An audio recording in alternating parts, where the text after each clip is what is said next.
여러분 안녕하십니까? 오늘 국군의 날 기념식에서 이재명 대통령이 강력한 자주국방의 의지를 강조했습니다.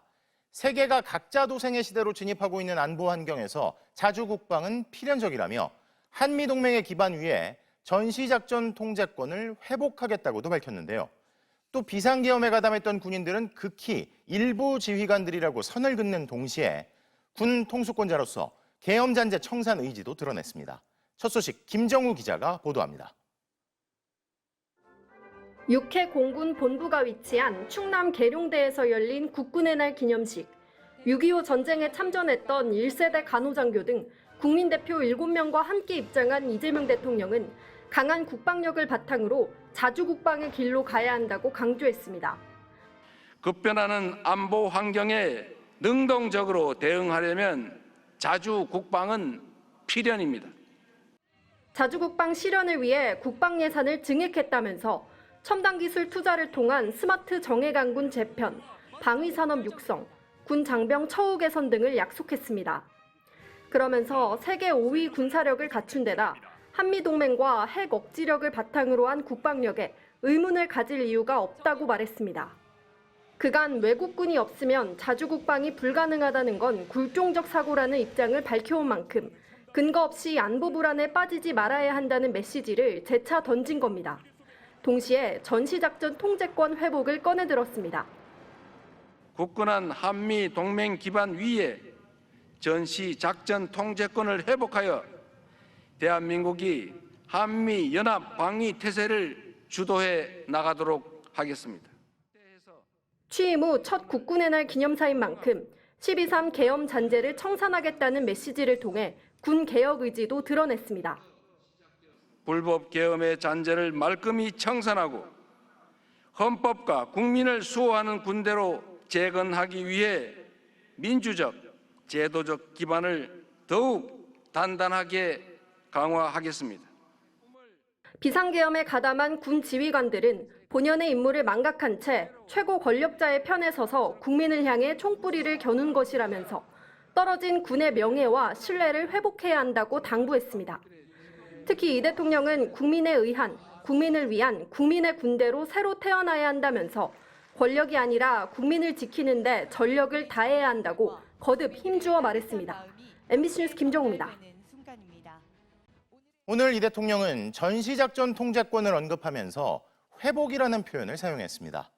마땅히 우리가 가져야 할 지휘권을 임기 안에 복원하겠다는 의지로 해석되는데 안규백 국방장관 역시 한미 간 합의에 따라 절차가 체계적으로 추진되고 있다며 일부에서 우려하는 주한미군 철수나 축소 등은 논의된 바가 없다고 강조했습니다.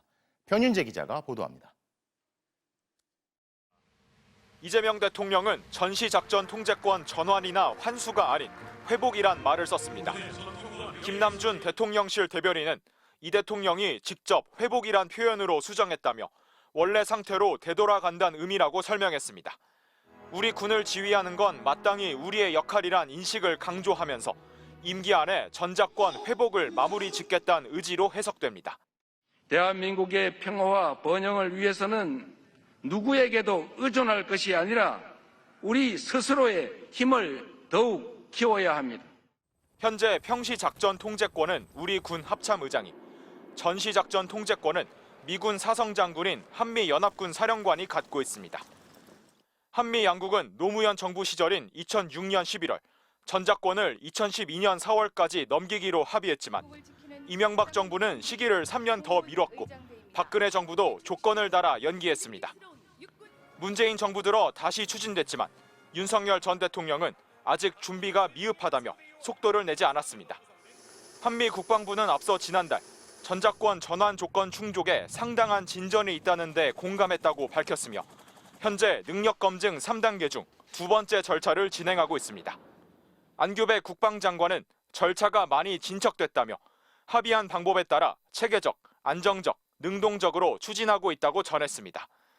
안 장관은 다만 조건 충족을 위해 한국군의 능력을 키워야 하는 만큼 국방비를 더 늘려야 한다면서 특히 일부에서 우려하는 주한미군 철수나 축소는 논의한 바가 없다고 강조했습니다. MBC 뉴스 변윤재입니다. 오늘 국군의 날 기념 행사는 1년 전 윤석열 전 대통령이 마치 비상계엄을 준비라도 하듯 서울 도심에서 대규모 시가행진까지 벌이며 병력과 예산을 집중 투입했던 것과는 확연히 다른 모습이었습니다. 또 상부의 조직적이고 부당한 압력에 맞섰던 해병대 수사단장 박정훈 대령에겐 훈장이 수여됐는데 그동안 온갖 핍박에도 불구하고 한 채의 흔들림이 없었던 표정에서 작지만 변화도 느껴졌습니다. 홍신영 기자입니다. 열병 차량에 탑승한 이재명 대통령과 안규배 국방부 장관이 사열을 시작하자 우리 국군이 보유한 무기체계 40여 종, 100여 대가 차례로 등장합니다.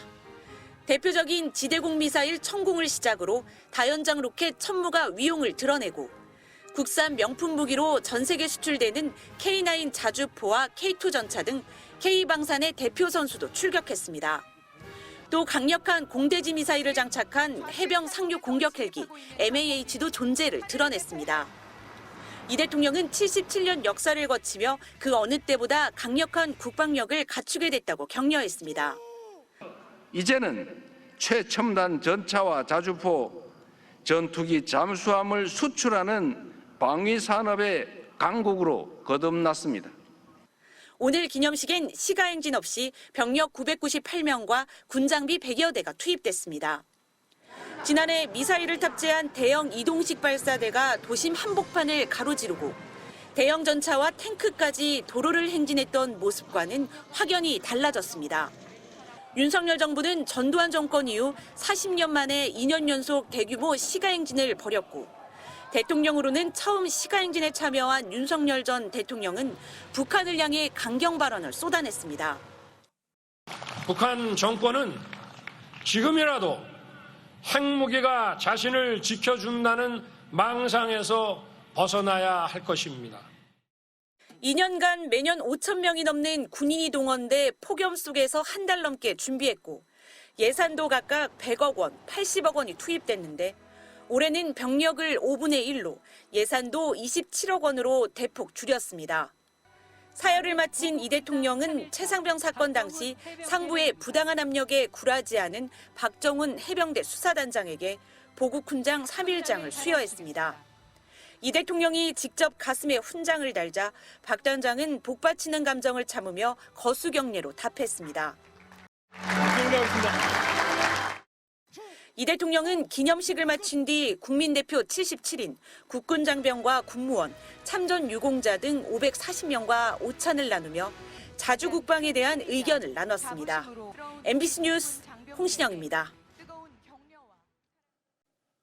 다음 소식입니다. 어제 저희가 내란 사건 재판장 지귀현 부장판사의 수상한 휴대전화 교체 사실에 대해 전해드렸는데요.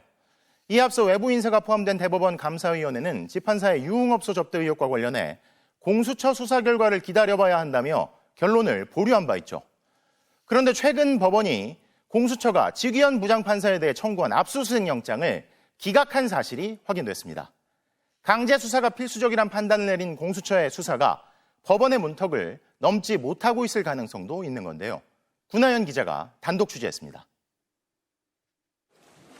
유흥업소 접대 의혹을 수사하고 있는 고위공직자 범죄수사처가 최근 지귀현 부장판사에 대한 압수수색 영장을 청구했지만 법원이 기각한 것으로 확인됐습니다. 구체적인 사유는 알려지지 않았습니다.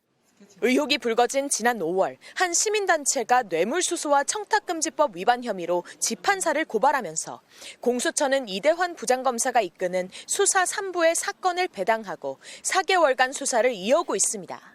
대법원 윤리감사관실은 최근 현재까지 확인된 사실관계만으론 직무 관련성이 인정되기 어렵다는 조사 결과를 보고했고 감사위원회는 공수처의 조사 결과를 기다려보자며 결론을 보류했습니다.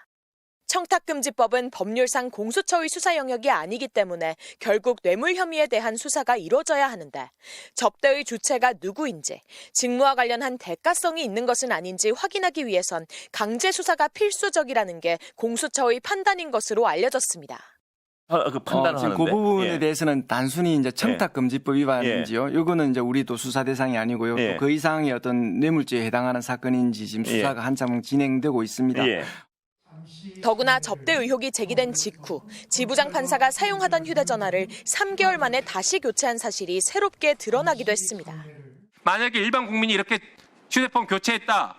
이렇게 싼 휴대폰으로 교체했다라고 하면 바로 증거인멸 압수수색 들어갑니다. 공수처는 조만간 지 부장판사에 대한 압수수색 영장을 법원에 다시 청구할 계획입니다. MBC 뉴스 구나연입니다. 김건희 특검에 파견된 검사 40명 전원이 수사와 기소를 분리하는 내용의 정부조직법 개정안 처리에 반발하며 집단 행동에 나선 것을 두고 비판이 이어지고 있습니다. 이기주 기자가 보도합니다. 오늘 오후 더불어민주당 3대 특검 대응특위 소속 의원들이 김건희 특검 사무실을 찾았습니다. 수사 기소 분리를 위한 정부조직법 개정안에 반발해 파견 검사 40명 전원이 원대 복귀를 선언하는 등 집단 행동에 나선 데 대해 항의하기 위해서입니다. 다만 민주당 의원들은 법무부 소속 공무원인 검사들의 집단 행동은 현행법 위반이라면서도 특검 검사들의 눈부신 활약을 많은 국민들이 칭찬하고 있다는 등의 검찰 달래기도 병행했습니다. 국민들께서 그동안 3대 특검이 해온 그런 여러 가지 성과에 대해서는 효능감을 느끼고 매우 높이 사고 있고, 하지만 검사들의 예상치 못한 집단 반발에 민주당 내부는 종일 격앙된 분위기가 역력했습니다. 항의 방문 전 열린 당 내부회의에서는 우월감과 특권 의식에서 비롯된 항명이다, 단체 행동 주동자의 책임을 물어야 한다는 등의 거친 표현들이 쏟아졌습니다. 또 특검법에 수사 기소를 다하게 돼 있고 검찰청 해체까지 1년이나 유예 기간이 있는데 뭐가 혼란스럽냐 등의 성토가 이어졌습니다. 검찰은 왜 특검이 출발했는지를 잊은 모양입니다. 김건희 특검은 윤석열 정치 검찰이 내내 수사하지 않고 덮어주는 바람에 발생한 검찰의 과거를 씻기 위해서 출발한 겁니다. 민주당 의원들의 격앙된 반응에 국민의힘은 무리한 검찰개혁의 파열음이 곳곳에서 들리고 있다고 날을 세웠습니다. 사과와 반성 대신 형사처벌, 하극상, 항명 운운하며 겁박하는 것은 민주당의 자기 모순이며 민주당 하명 특검의 민낯일 뿐입니다. 특검은 항의 방문 온 민주당 의원들에게 파견 검사들의 집단 항의가 아니라 수사 기소 분리에 대한 불안과 우려를 하소연하는 차원이었다고 해명했습니다. 정성호 법무부 장관도 검찰 내 동요가 있다는 건 오해라며 검사들은 특검에 맡겨진 임무를 충실히 하고 있다고 밝혔습니다. MBC 뉴스 이기주입니다.